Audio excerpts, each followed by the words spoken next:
Alright. This is going to be our vlog for today. This is our day 0. Joke lang, isang araw lang naman kami. This is gonna be it's now 4:10 in the morning. And we're gonna go sa Bugay with Sir JR and Stanley. Kasi last day ni Sir JR bago siya mag-review for bar. And we're gonna, you know, have some fun. Yeah, it's gonna be our vlog. So, wish us luck.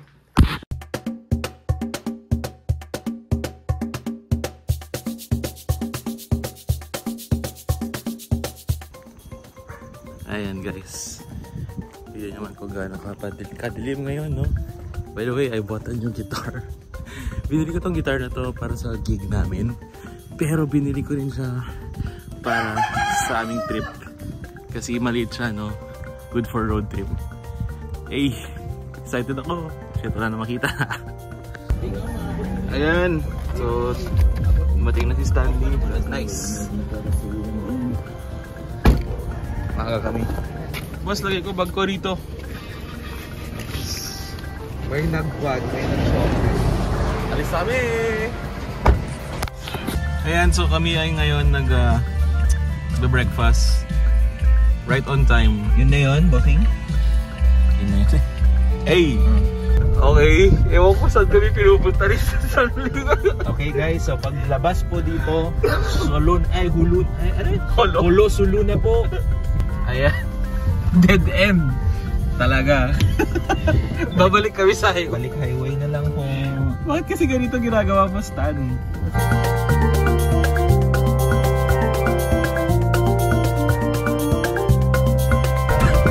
Exits mo. Hindi naka-record kasi. Hi guys, nasa highway na kami sa wakas. Ulit. Akala ko sa Mindanao na talaga kami pupuntahan ni ano eh. Uy, nag-follow back agad si. Anyway, take 2. Sabi ni Stanley, pupunta kami sa Crab Hotel. Crab Hotel? Oo, Crab. Daming Pinoy dun. El Presidente. Maraming Pinoy dun kasi crab mentality. Okay, that's a funny joke. It's a funny joke. Saan tayo? Nasa Bu Crab Hotel. Yay! Okay. Welcome to lalawigan ng Bugay. Lalawigan ng Cagayan kasi. Uy, what a crab mentality. Such a culture. El Presidente. Okay, so nandito na kami sa Bugay. Rinig na rinig yung beach front. So we're here in El Presidente. I don't know if nag-book si Stanley dito. Pero parang hindi. So we're gonna be yeah, that's it. I don't know what I'm saying.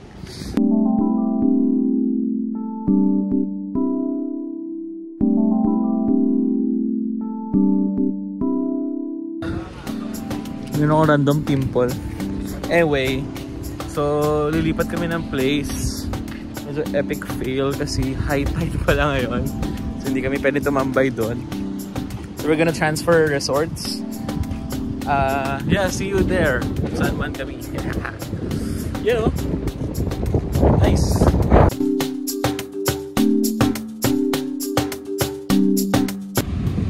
Okay. So we're finally here, guys. Ito yung restaurant. And that's the beachfront. Astig, no? Here's my good friend Stanley. Kung hindi tayo makatambay dito.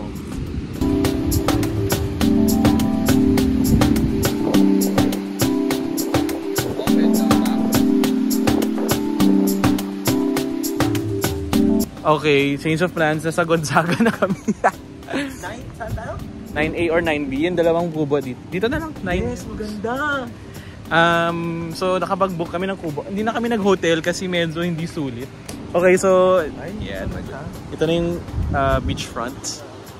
Pero guys, nice view. Ganda po. Dito po. Welcome. Hindi na kami Bugay. So nasa Gonzaga. Ay. Nice. Joke lang. Hindi kami nasa ano yung pangalan? Sasa baby. Tapos nasasak ka na, baby. Suka na, baby. Yeah. O, hindi kami homophobic, ha? Nag-disclaimer. Palang. Alright, so nandito kami sa venue. Next sa JR. Sige lang, okay lang. Huwag mo nang ano. Hindi ko tatanggalin yung shrimp, yung sarabasab na lang kasi. Uy, gusto ko yung sarabasab. Tanggalin mo yung broccoli. Tanggalin natin yung beef steak. Ah, sige. Steak. Hi guys, dito kami ngayon sa my restaurant. The Ventosa buddies are back. And I think what we're going to do lang is sa beach na to kami. Hindi kami nakapag book ng hotel kasi hindi sulit. 12 pa yung check-in. 3 na kami aalis. Parang 3 oras. Okay na. Anyway, look at that view. Nice, diba?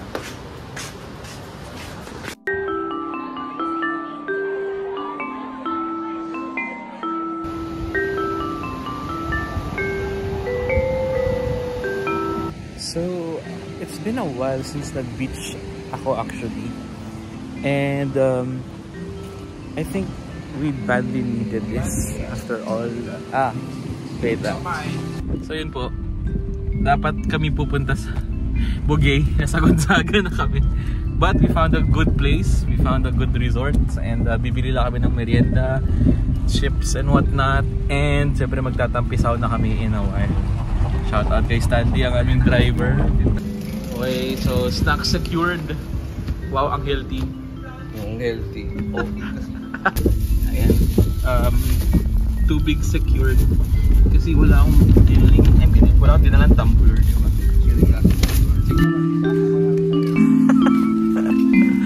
So dito kami sa venue. So this is how it looks like actually. Dala ko yung gitara ko for reasons. Okay. Ano sabi mo? Dream come true!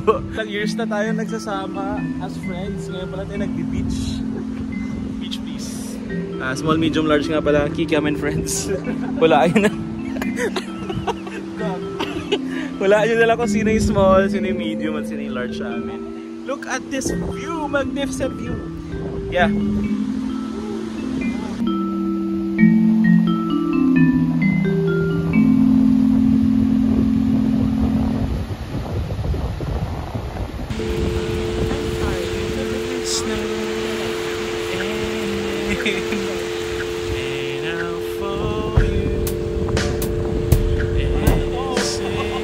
Mag-swim na ba?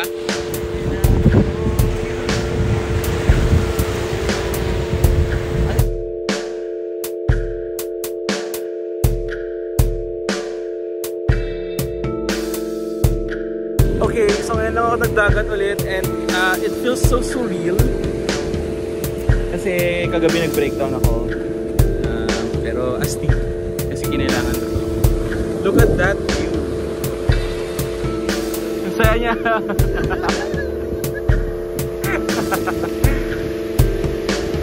Ito yung tinatawag na footprints in the sand.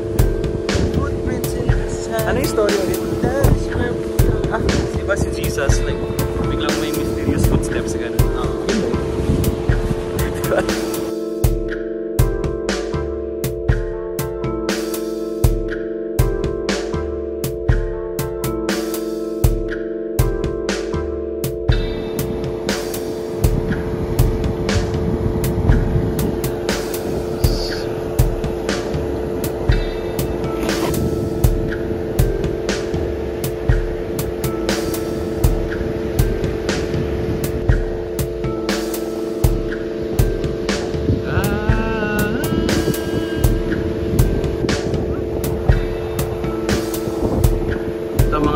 Sa bodies. Pero totoo ako. Actually, this is like not so planned. Nangyari lang siya ng 2 araw. Kasi birthday na ni Stanley in a few days. And we were like, before umalis si Sir JR, kasi mag-review na siya for bar. Yeah, this is our trip. I don't really have so many trips like this. And I guess it's a nice way for me to also regain finding myself, if that makes sense. The good thing about this is any type of beach trip is a therapeutic trip. And yeah, enjoy.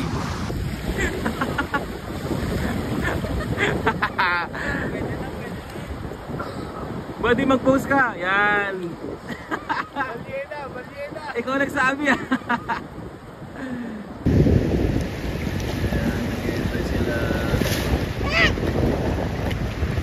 Alright, so that's it. I don't know how much content I'll be content.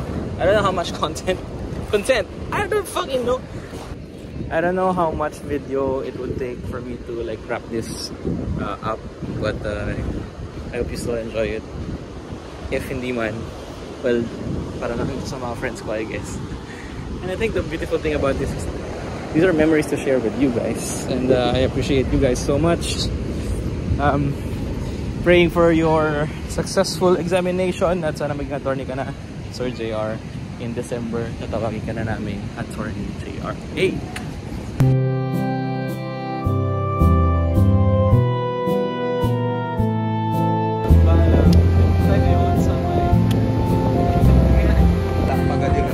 Alright.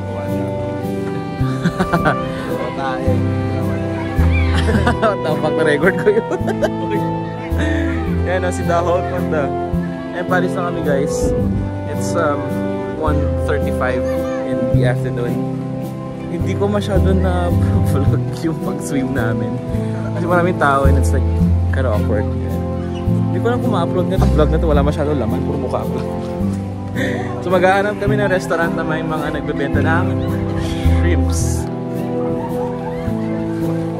Tayo dito.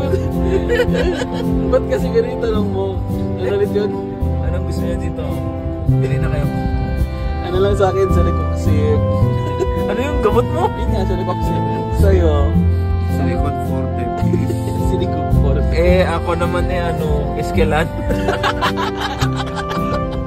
Ba't? Ay, nasa tugay na kami